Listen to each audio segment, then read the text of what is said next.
Welcome guys, today's session is for auction cell.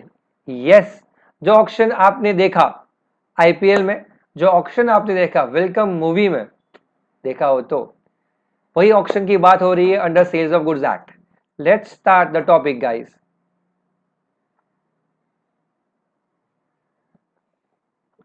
I'll be doing it in bits and parts. First, let me tell you the definition or a meaning of auction sale.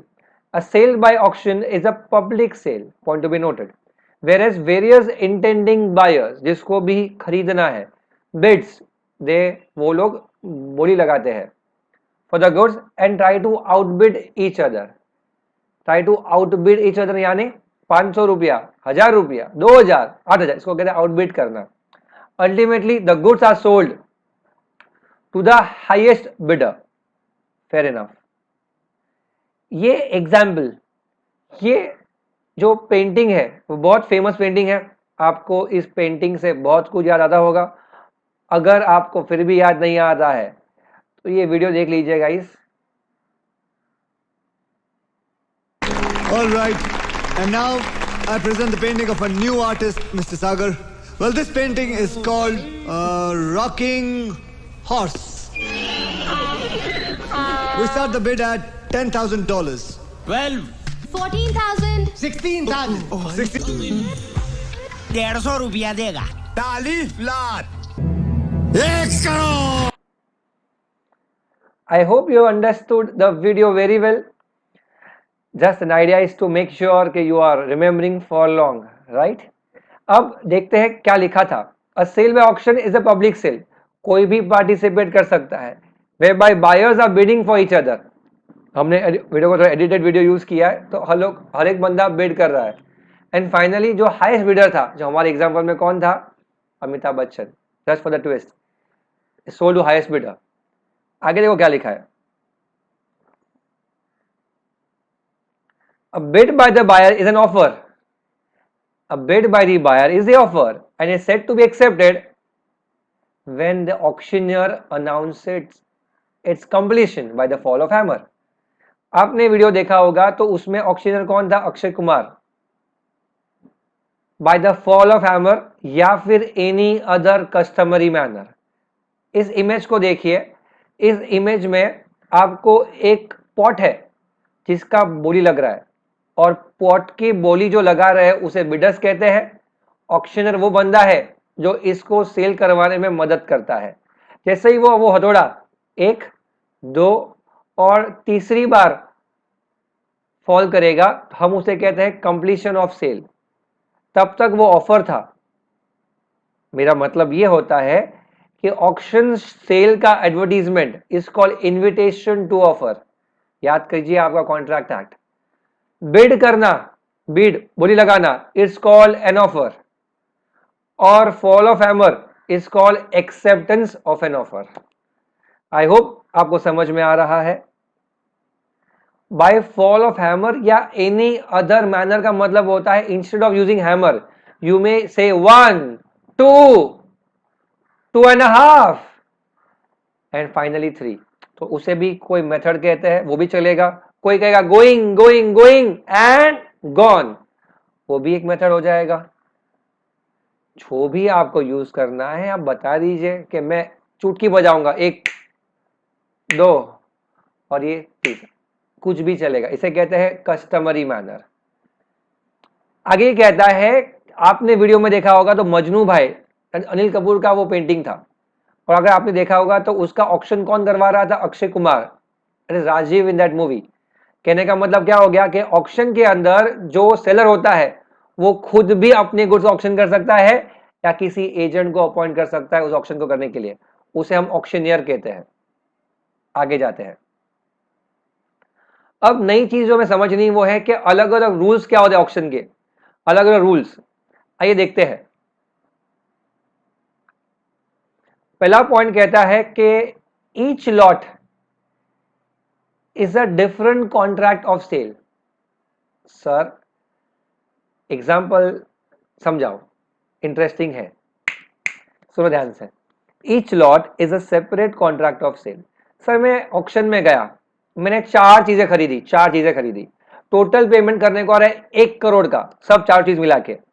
तो 1 करोड़ का contract हुआ कि 4 अलग अलग contract हुए?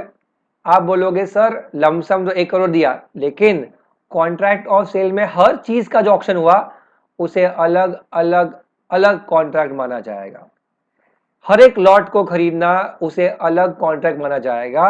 IPL में Hardik Pandya and Krunal Pandya plays for Mumbai Indians, दोनों सगे भाई है। कभी ऐसा तो नहीं होगा ना कि मुकेश अंबानी जी बोले उनके पेरेंट्स को कि भाई हार्दिक कुणाल का लमसम रेट बोल दे दोनों का साथ में, हमको दोनों चाहिए। नहीं सर, हार्दिक पांड्या का अलग कॉन्ट्रैक्ट, कुणाल पांड्या का अलग कॉन्ट्रैक्ट। भले ही पैसा जो भी दिया जाए कंबाइंडली, कॉन्ट्रैक्ट दोनों अलग अलग माने जाएंगे। सर आपने आईपीएल के प्लेयर्स को यहाँ पे क्यों काउंट किया? 2 रीजन से। नंबर 1, आईपीएल के जो प्लेयर्स होते हैं उसे गुड्स कहा जाता है। आईपीएल के प्लेयर्स को गुड्स कहा जाता है। सर ये कैसे पॉसिबल है? सर आईपीएल के प्लेयर्स को आप खरीद सकते हो, बेच सकते हो। आईपीएल के प्लेयर्स को आप टीम टू टीम शफल कर सकते हो। यही इसका लॉजिक है कि आईपीएल के प्लेयर्स को एक्चुअली मूवेबल गुड्स कहा जाता है।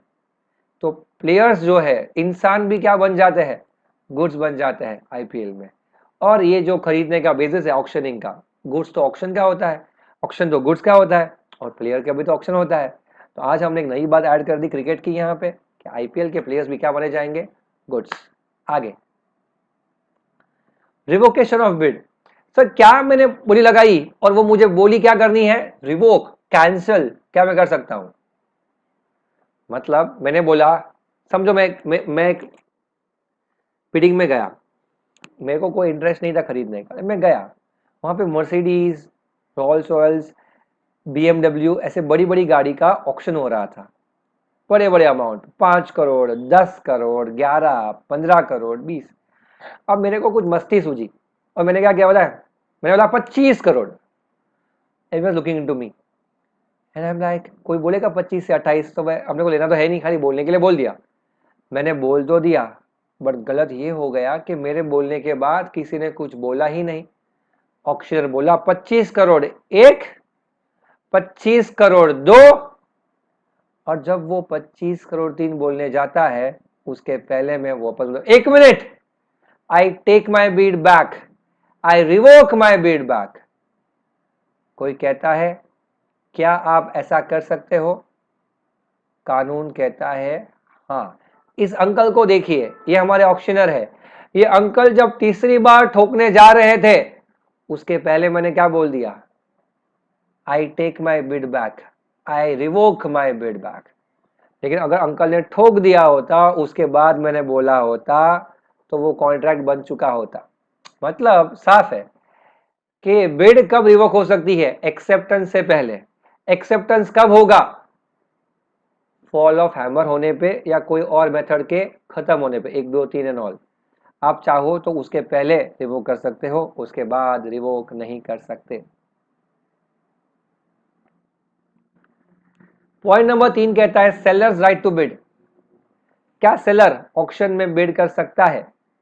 क्वेश्चन नंबर 3, क्या सेलर ऑक्शन में बिड कर सकता है? सर क्या बोल रहे हो? सेलर बेचने को आया है कि खरीदने को? सेलर बेचने को आया है। पर अगर मान लीजिए उसको एक बंदा रखना है, जो बंदा ये ध्यान रखेगा कि उसका प्रोडक्ट अंडर वैल्यू पे ना चला जाए। जैसे एग्जांपल दो सर, सुनिए।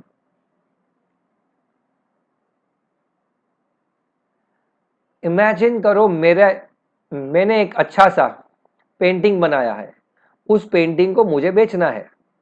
मेरे माइंडसेट में है कि इस पेंटिंग का अराउंड 10 लाख आना चाहिए। कितना? 10 लाख। बट मैंने कोई बेस प्राइस रखा नहीं था, नो बेस प्राइस रोल्स। अब 10 लाख इज माई एक्सपेक्टेड मन की बात। बट अगर मैंने ऑक्शन के अंदर किसी ने 3 लाख बोला और किसी ने ज्यादा प्राइस बोला ही नहीं, तो वो 3 में बिक जाएगा, 3 लाख 1 2 3 हो जाएगा। मुझे ऐसा होना नहीं देना है। तो उन्होंने क्या बोला, एक काम करो, आपका एक बंदा रखिए ऑक्शन के अंदर। अगर आपको लगता है कि आपका प्राइस नहीं आ रहा जितना आपको चाहिए, तो लेट योर बंदा बिड इन द ऑक्शन। जैसे 3 लाख हुआ तो आपको 3 में बेचना नहीं था, तो आपके बंदे ने बोल दिया 5 लाख। और खुद ही आपके लिए खरीद लिया, जिससे क्या ना हो जाए, जिससे आपका वो प्रोडक्ट सस्ते दाम पे ना जाए। यही मेथड को हम समझते हैं कि अगर मैंने किसी बंदे को रखा जो मेरे बिहाफ पे मेरे को सिक्योर करने के लिए, मेरे को मिनिमम प्राइस लाने के लिए ऑक्शन में मेरे साथ मेरे मेरे बिहाफ पे पार्टिसिपेट कर रहा है, तो उसे क्या कहा जाएगा? My right to bid. उसका नाम होता है पफर। क्या नाम होता है उसका? पफर। आपको रेफरेंस में यूज करना नहीं है। और यहाँ पे आपको सिर्फ इतना ध्यान रखना है कि बाकी सब लोगों को बताना है ऑक्शन शुरू होने से पहले कि ये जो बंदा खड़ा है पीछे, वो हमारा बंदा है, वो हमारे बिहाफ पे ऑक्शन में बीड करेगा अगर हमें हमारा फेयर प्राइस नहीं मिलता है तो आप ध्यान रखिएगा, अगर वो बिड कर रहा है तो ये समझना सेलर खुद बिड कर रहा है। अगर आपने ऐसा कह दिया तो वैलिडली आप रख सकते हो, पर लॉ ने यह भी कहा है कि ऐसे लोग आप कितने रख सकते हो? सिर्फ एक। ऐसा नहीं कि आप 5-10 लोग को रख दो अपने ही नाम के और वो अपने प्राइस को बढ़ाते जाए, ऐसा नहीं चलेगा। मैक्सिमम 1, वो भी क्या कहने के बाद। Seller can reserve a right to bid in auction by communicating the same to other participating in auction, पर only a person can bid on behalf of seller. सिर्फ एक ही बंदा बिड कर सकता है, ज्यादा नहीं। I hope you are clear with this. अब आपका क्वेश्चन जो था कि सर अगर हमने नहीं बताया, अगर सेलर ने नहीं बताया कि मेरा बंदा ऑक्शन में पार्टिसिपेट कर रहा है, ऐसा अगर बताया ही नहीं तो क्या होगा? अगर ऐसा बताया ही नहीं तो क्या होगा?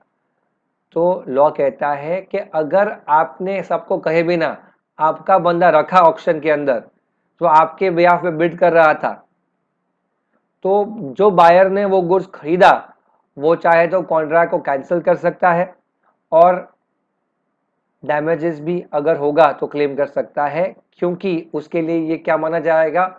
Contract of fraud, that is voidable in nature, क्योंकि फ्री कंसेंट नहीं था, बिकॉज वहां पे फ्रॉड हो गया। मतलब अगर आपने कम्युनिकेट नहीं किया कि ये मेरा बंदा है सब लोगों को, तो वो फ्रॉड माना जाएगा, फ्री कंसेंट नहीं माना जाएगा और फाइनली वो वॉइडेबल माना जाएगा। I hope you are clear with this. Next word आता है कि सर मान लीजिए मेरे को ये मगजमारी में पढ़ना ही नहीं है, मेरे को कोई सेलर का एजेंट रखना ही नहीं है, तो तू एक काम करना, तू बेस प्राइस रख दे, तेरी पेंटिंग का मिनिमम प्राइस 10 लाख रख दे, कोई टेंशन ही नहीं। वो भी अच्छी बात है सर। तो आपने रख दिया base price. PAT Cummins an Australian cricketer, एक छोटा सा एग्जांपल रखा है मैंने यहाँ पे, उसका बेस प्राइस आईपीएल में 2 करोड़ था। 2 करोड़ मतलब कुछ भी हो जाए मैं आईपीएल खेलूंगा नहीं अगर मुझे 2 करोड़ नहीं मिलेंगे, तो मिनिमम बिडिंग ही नहीं होगी उसके नीचे।